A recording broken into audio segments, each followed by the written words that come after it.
آج ہمارے پاس حقوق کے بارے میں پتہ ہی نہیں ہے، معلومات ہی نہیں ہے کہ یہ حقوق، بندوں کے حقوق، یہ کس چڑیا کا نام ہے۔ کئی لوگ ہیں آج نکاحیں ہو رہے ہیں، شادیاں ہو رہی ہیں، کثرت سے نکاح ہو رہے ہیں، شادیاں ہو رہی ہے، لیکن نہ نوشا کو بیوی کے حقوق کا پتہ ہے،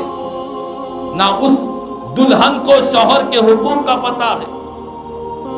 نہ ماں باپ کی طرف سے سکھایا گیا، نہ کبھی وہ مدرسوں میں گئے، نہ استادوں سے رابطہ کیا، حقوق کے بارے میں پتہ ہی نہیں ہے۔ بس نکاحوں پر نکاحیں، شادیوں پر شادیاں ہو رہی ہے۔ حقوق سے ناواقف ہونے کی وجہ سے شادی کے چند دنوں کے بعد، چند مہینوں کے بعد یا کچھ سالوں کے بعد وہی شادیاں ٹوٹتی ہوئی نظر آ رہی ہے۔ آپ جا کر دیکھیں، مجھے کسی ایک صاحب عہدہ نے بتلایا کہ کورٹ کچہریوں میں سب سے بڑھ کر جو تعداد ہے مسلم خواتین کی تعداد ہے، اور ان میں سب سے بڑھ کر جو جھگڑے ہیں مسلمانوں کے، وہ طلاق کے جھگڑے ہیں۔ طلاق کی نوبت آتی کیوں ہے؟ طلاق کی نوبت ایک دوسرے کے حقوق میں جب کوتاہی ہوتی ہے، وہیں پر طلاق کی نوبت آتی ہے، چاہے عورت کی طرف سے ہو یا مرد کی طرف سے ہو۔ غلطی کہیں سے بھی ہو سکتی ہے، ظلم کہیں سے بھی ہو سکتا ہے، مرد کی طرف سے بھی ہو سکتا ہے، عورت کی طرف سے بھی ہو سکتا ہے، لیکن آج ہماری مسلم عورتیں کثیر تعداد میں کورٹ میں عدالتوں کی چکریں کاٹ رہی ہے اسی طلاق کی وجہ سے، اور یہ طلاق اسی لیے ہو رہی ہے کہ ایک دوسرے کے حقوق کا پتہ نہیں ہے۔ یہ تو بچے ہیں، گھر کے بڑوں کو حقوق کا پتہ نہیں ہے، گھر کے سرپرستوں کو حقوق کا پتہ نہیں ہے، گھر کے بڑوں کو صرف یہی فکر ہے کہ ہماری حکومت نہ چلی جائے، ہماری بات سنی جائے، انہیں اسی بات کی فکر ہے، اس بات کی فکر نہیں کہ ہمارے گھروں میں ایک دوسرے کے حقوق ادا ہو رہے ہیں یا نہیں ہو رہے ہیں۔ حقوق کا پتہ ہی نہیں چل رہا ہے، الا ماشاءاللہ سوائے چند ایسے گھرانے ہیں جہاں پر یہ اسلامی احکامات چلتے ہیں، جہاں پر میاں بیوی ایک دوسرے کے حقوق ادا کرتے ہیں، گھر کے سرپرست بھی اپنا حق سمجھتے ہیں کہ کیا حق ہے اور کیسے رہنا چاہیے، الا ماشاءاللہ یہ بہت سے کم لوگ نظر آتے ہیں۔ تو بہرحال ضرورت اسی بات کی ہے کہ آج ہمارے مسلم معاشرے اور سماج میں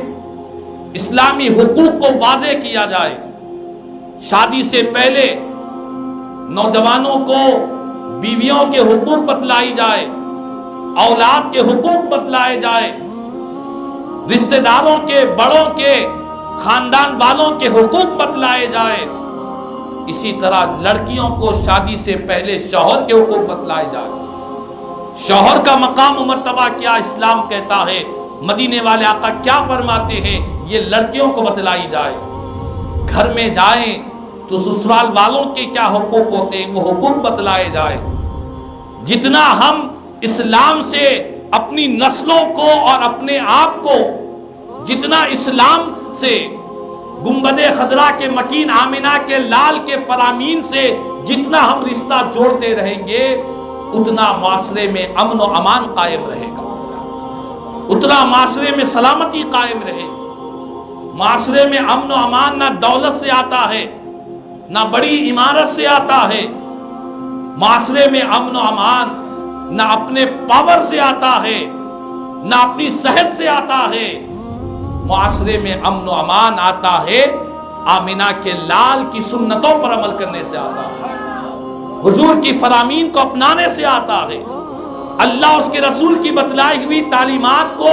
جتنا مضبوطی سے ہم جڑیں گے، مضبوط رہیں گے، اتنا ہمارا معاشرہ، ہمارا گھر، ہمارا خاندان، ہمارا محلہ، ہماری بستی، ہماری ساری قوم، سارا ملک امن و امان کا گہوارہ بن جائے گا۔ لیکن شرط یہی ہے کہ ہمارے مزاجوں میں تبدیلی آنی چاہیے۔ ہم نے دولت کو ہی سب سے بڑی کامیابی سمجھ رکھا ہے، بڑی عمارت ہے، لیکن اس عمارت کی جتنی دیواریں ہیں وہ دیواریں چیخ کر کہتی ہے کہ یہاں پر حقوق کی تلفی ہو رہی ہے، یہاں ظلم ہو رہا ہے، یہاں ستایا جا رہا ہے، تکلیفیں دی جا رہی ہے، بڑی بڑی عمارتوں کی اینٹیں ہمیں اس بات کا آوازیں دے رہی ہے، تو معلوم یہ ہوا کہ عمارتیں مضبوط کرنے سے پہلے مصطفیٰ جان رحمت سے غلامی کو مضبوط کیا جائے۔ جتنا حضور سے ہمارا رشتہ مضبوط رہے گا، اسلام سے ہمارا رشتہ مضبوط رہے گا، یقین جانے ہماری دنیا آخرت، ہمارے گھروں کا چین و سکون برقرار رہے گا۔ ہم اسلام سے دور ہے، ہم شریعت کے احکام سے دور ہے، دینی ماحول سے دور ہے، ایک دوسرے کے حقوق کا پتہ نہیں۔ میرے آقا فرماتے تم راستہ چلتے ہو تو راستے کا بھی حق ہے، راستے کا بھی حق ہے، تم راستے سے گزر رہے ہو، کیا حق ہے؟ میرے آقا فرماتے ہیں اگر کوئی تکلیف دہ چیز تمہیں نظر آئے تو اس کو دور کر دیا جائے، یہ راستہ کا حق ادا کرنا ہے۔ قربان جائے میرے آقا، تم جس زمین کے حصے پر جہاں قدم ڈال رہے ہو اس قدم رکھنے کی جگہ کا بھی حق مدینے والے آقا نے ہمیں بیان فرمایا ہے۔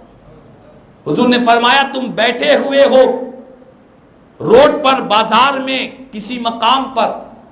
کوئی مسلمان آ کر تم سے کوئی پتہ پوچھے کہ فلاں جگہ مجھے جانا ہے، تو اس پوچھنے والے کو صحیح پتہ بتانا یہ بھی ایک مسلمان کا حق ہے۔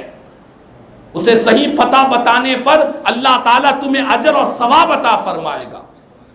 اگر تم جان بوجھ کر اگر اسے پتہ نہیں بتاؤ گے، تم نے اس کے حق تلفی کی ہے، قیامت کے دن اس بارے میں پوچھ ہوگی۔ اللہ اکبر۔ تو اس طرح ایک مسلمان کے دوسرے مسلمان پر کئی حقوق ہیں۔ کوئی دوست ہوگا تو اس کے حقوق الگ، رشتہ دار، اپنے میاں بیوی، اولاد، ماں باپ، ہر ایک کا حق ہے، ہر ایک کو اپنے حق ادا کرنے کی فکر کرنی چاہیے، اور یہ فکر نہ کرے کہ کوئی ہمیں ہمارا حق ادا کرے۔ کوئی اگر ہمارا حق ادا نہیں کرے گا تو اس کا وبال اس پر رہے گا، اس کا گناہ اس پر رہے گا، لیکن ہمارے ذمے کس کا کیا حق ہے، ہم خود اپنا محاسبہ کریں، جائزہ لیں اور دوسروں کو نفع پہنچانے کی فکر میں پڑ جائے۔